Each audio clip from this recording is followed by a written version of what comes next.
From the experience of being a primary caregiver for my young daughter's 20-month journey with ALS, I was surprised at the amount of PTSD I experienced. I wish I had been aware that I might experience PTSD, which I actually call PTSG, G for growth. Love that. How can I Hmm. raise this PTSD aspect with participants in our caregiver course without instilling unnecessary fear?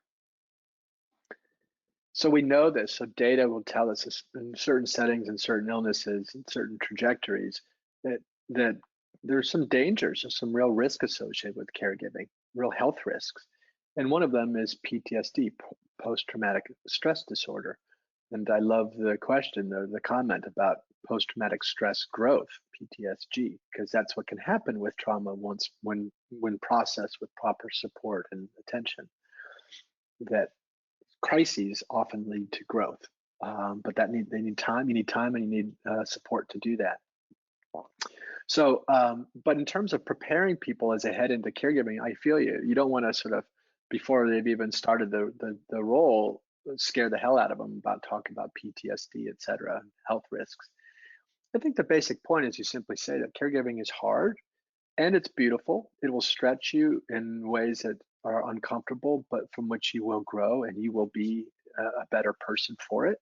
That's all true. I think just laying out both sides of that coin, that and that also instills some caution from the get-go that caregivers need help themselves.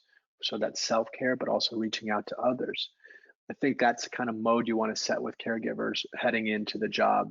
I don't think you need to scare them with talk of trauma per se, but to simply note that it can be very hard on a person. And the difference between being growing from a caregiving experience versus being bowled over by it has to do with taking care of yourself along the way, getting what you need, getting help from others too. I think if you sort of lay that foundation with folks, you won't scare them off and you'll help them understand what they're getting into. And you'll also normalize the idea that caregivers need help.